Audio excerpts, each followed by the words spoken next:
Salve Maria Santíssima e Nosso Senhor Jesus Cristo! Um abençoado domingo da festa da Divina Misericórdia a todos vocês. São inúmeras graças recebidas através do terço da Divina Misericórdia, de nós prepararmos aquele horário às 3 da tarde ou às 3 da manhã.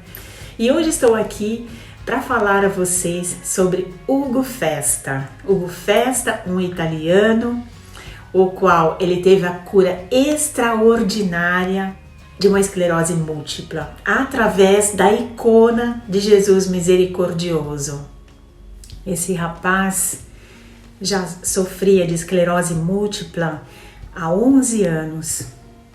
Na sua idade de 34 anos, ele, pai de família, 2 filhos, um pouco incrédulo. Já fazia 7 anos que Ugo estava em cadeira de rodas, acompanhado de ataques epiléticos diários, cerca de 4 a 5 por dia, e a perda da visão, né? Também um problema ocular muito forte. E os médicos já não tinham dado nem esperança de cura. E Ugo, não é que ele tentou alguma coisa aceitou somente, né? Ao invés de rezar, ele xingava mesmo. Mas surgiu uma peregrinação para Lourdes e a esposa disse: por quê? Vamos até lá, quem sabe, conversando ali com Nossa Senhora diante da gruta, pelo menos você se acalma um pouco, porque ele andava muito nervoso. E aí foram até Lourdes e chegando lá sua vida mudou totalmente, porque diante da gruta, como se ele ouvisse Nossa Senhora falar em silêncio com ele, dali em diante ele nunca mais disse nenhuma blasfêmia contra Deus e Nossa Senhora. E aí soube, voltando para Vicenza, né, a sua cidade, ele soube que ia ser canonizado um beato italiano no Vaticano. A canonização ia ser de vários outros santos, mas incluindo este Beato Rinaldi, o qual ele tinha conhecimento.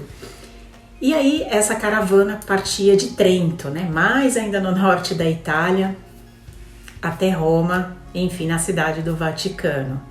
E no caminho ele encontra uma freira, e essa freira havia 5 iconas de Jesus Misericordioso, e pede para ele levar, você vai lá ver o Papa, na época, São João Paulo II, né? Estou falando de 29 de abril de 1990.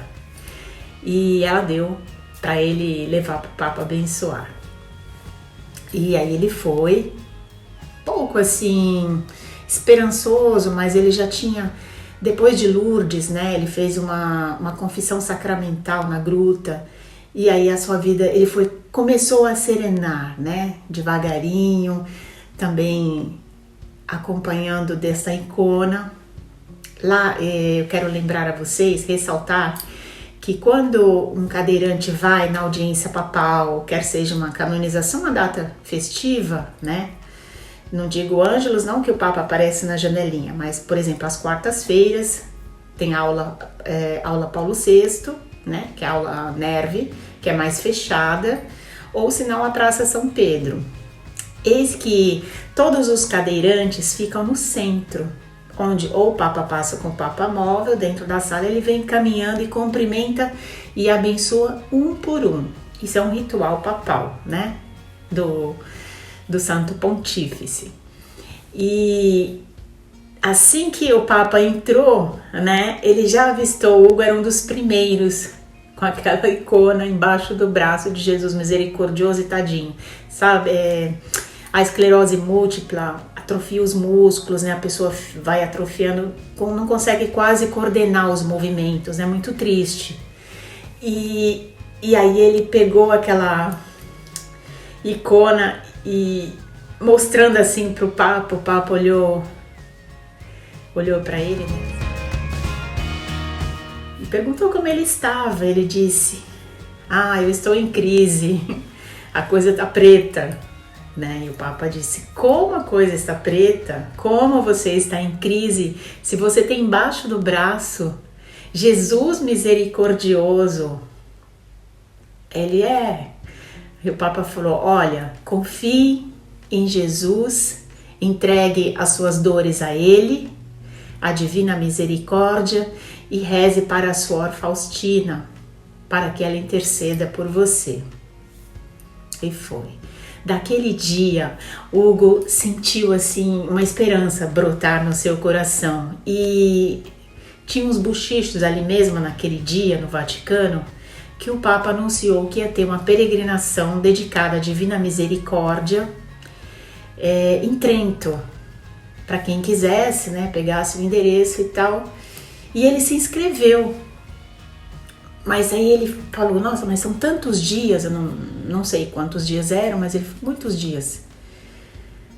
Eu não sei se eu vou conseguir, porque primeiro dia ele foi, né? Primeiro dia ele ficava impressionado de ver quase 24 horas, tinha manhã, meia-manhã, ao meio-dia, às 3 da tarde, à tarde, às 6 da tarde, quer dizer, até antes das refeições, tinha orações, então ele não estava acostumado, né? Foi meio que empurrado, mas até que no terceiro dia ele começou a gostar. E ele tinha levado essa icona do Papa, né, que São João Paulo II tinha abençoado, para deixar no quarto onde ele dormia. No quarto dia dessa peregrinação acontece um milagre. Ele viu Jesus, que estava como se estivesse aproximando, caminhando em direção a ele, e ele com aquela situação extraordinária, ele disse: meu Deus, é o homem da Galileia que está caminhando em direção a mim.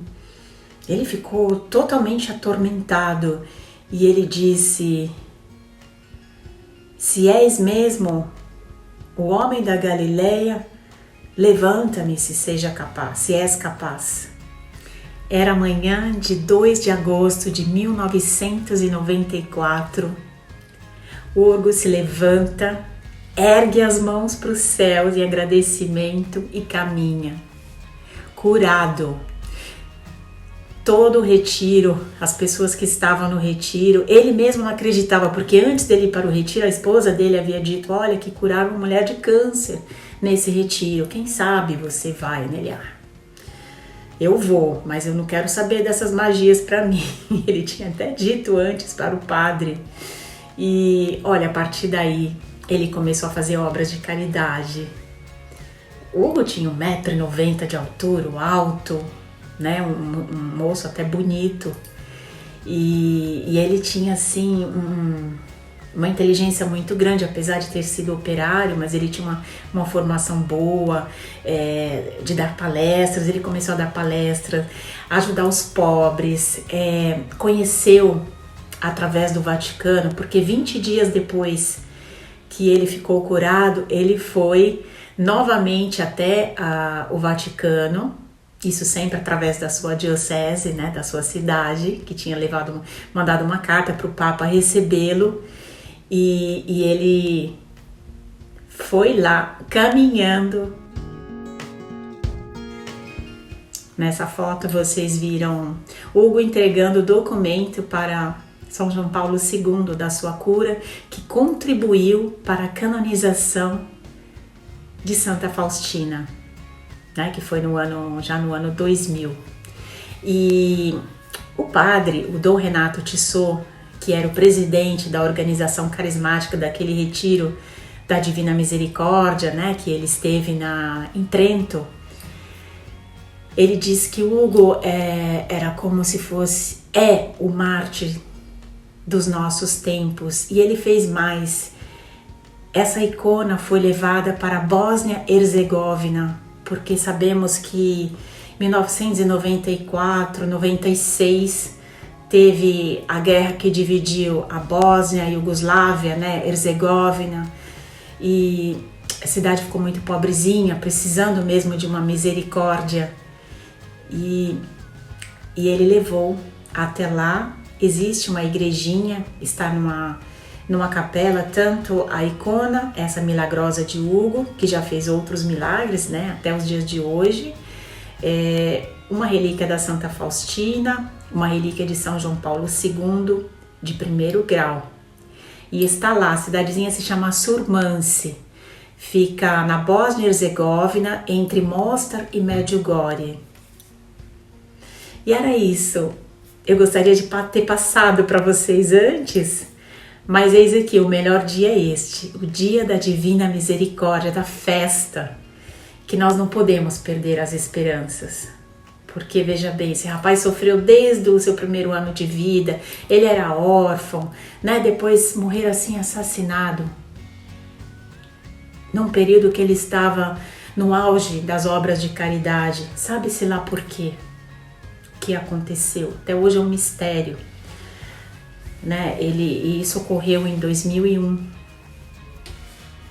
Além do que, o Beato Carlo Acutis, tá ali ele, muito devoto a Jesus misericordioso, muito devoto às sextas-feiras, ele não comia carne, ele se apegava no terço da Divina Misericórdia. Quando era esse período, tanto como eu citei anteriormente em outros vídeos, período de quaresma, ele levava muito a sério esse período da quaresma, da Páscoa, né? A ressurreição de Cristo, da festa. Hoje encerramos a Páscoa, né? E damos essa linda entrada da Divina Misericórdia. E Carlo Acutis era tudo por Jesus. E o que nós devemos fazer?